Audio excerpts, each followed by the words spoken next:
He's a nice bunch of blokes.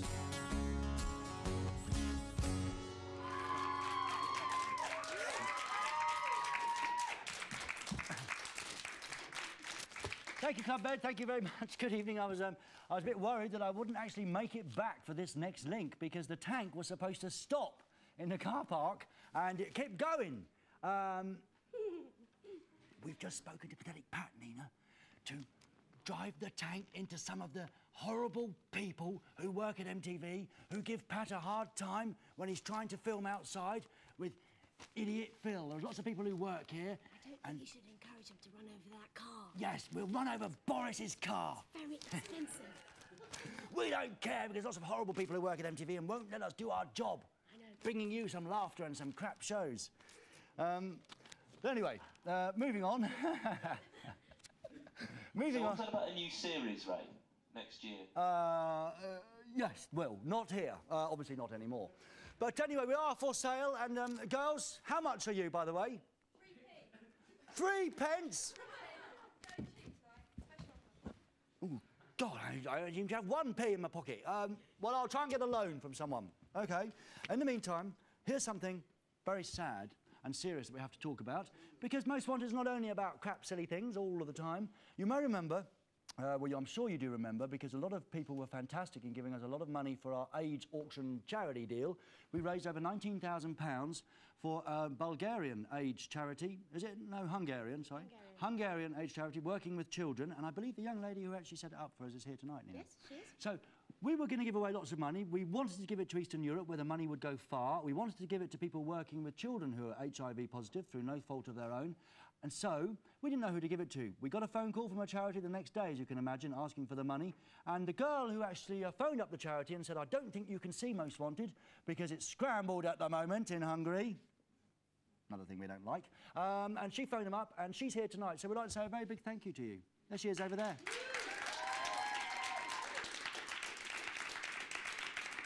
Thank you. It's people like you that make the world a better place. We've tried to make the world a better place over the past 4 years. Of course, now we go. You're on your own for a while, but we will be back somewhere soon, hopefully.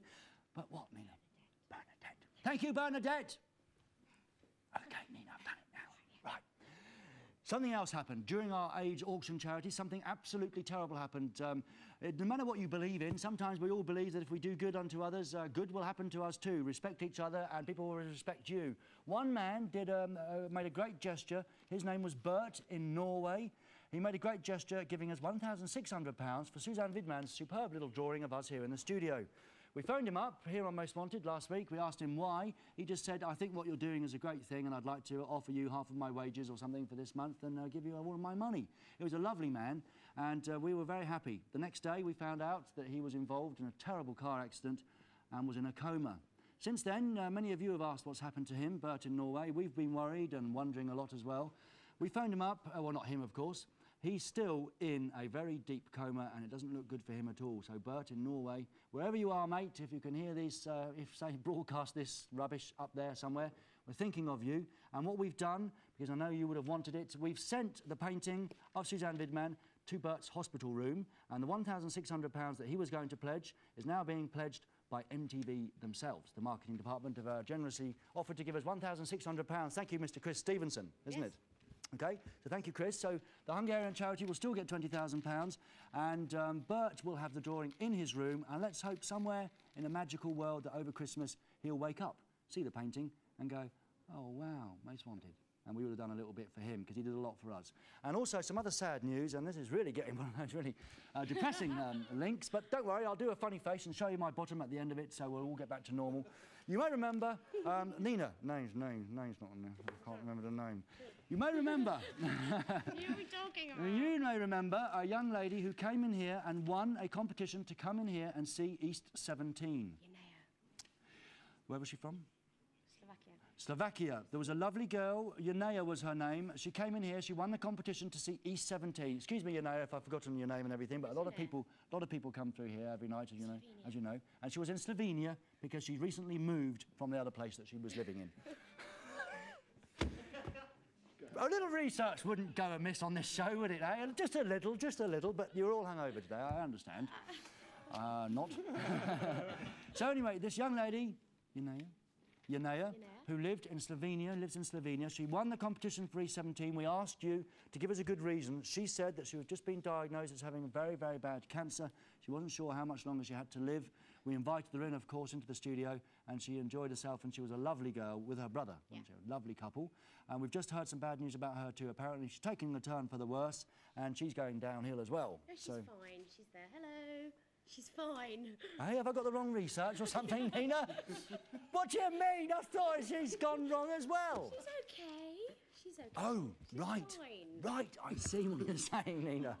Yanea, you know how you are, oh, bollocks, basically. I mean, you know. I'm going down the pub. Oh, no, I'm not. No. Clubbed, I do apologise for that last link.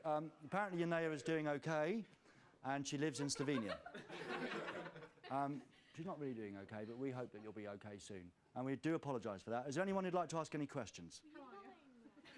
Pardon? Lying to us, Ray. Lying about what?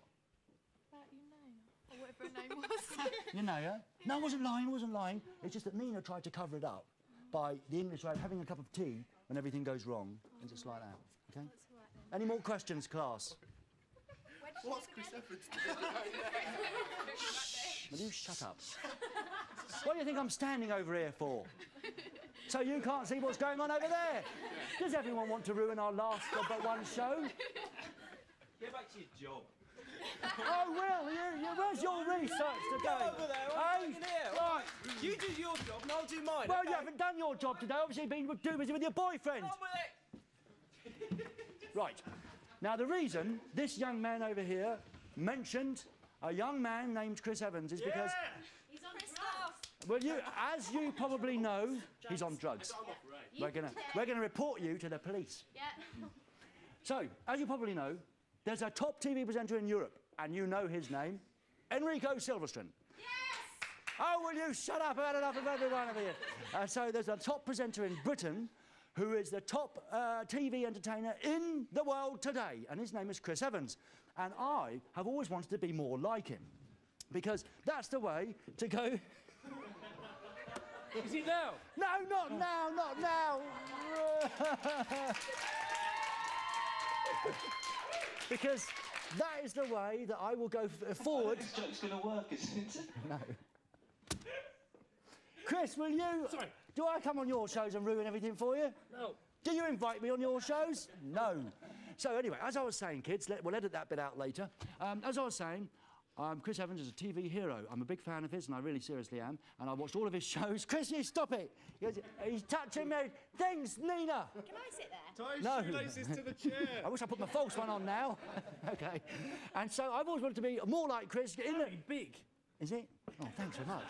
Because I'm so excited that Chris has said, get off with it, you pervy. Now, we've worked this gag out for the last 4 months, and it's not going to work because of Chris. But anyway, I want to be more like him because he's a top TV presenter, and on his show, don't forget your toothbrush, he always did this fantastic joke that was saying hello to the people at home. I can't do it, can I? So I'll never get a show like Toothbrush. So I'm going to go down here, and I'm going to put a ginger wig on and some big glasses, and I'm going to try and do it, OK? Right. Because I'd love to do something like don't forget your toothbrush, Sure. something like that. Right, OK. Right. You've ruined the whole thing, you know that, don't you? Right, OK. I'll put my wig on. Now, you've got to go and say, people What? at home, people at home. Talk to the people at home. Talk to the people at home. Have you been down the pub? No. Yes, you have. No, well, yeah, obviously, because, yeah. Yeah, right. But not more than usual. No, good. No. Right, off you go then. Okay. Good luck. Right. Ladies and gentlemen, it's now time to give Ray a writ, because we're going to sue him for talking to the people at home. Hey! Right, because it was our idea. So this is an official writ, and you're going to get arrested. Oh, what? What about all those ideas you nicked from me? What ideas? Like, does this look familiar to you?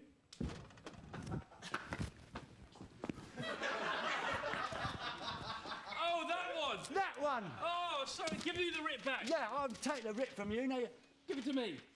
I serve you with a writ, young Mr. Evans.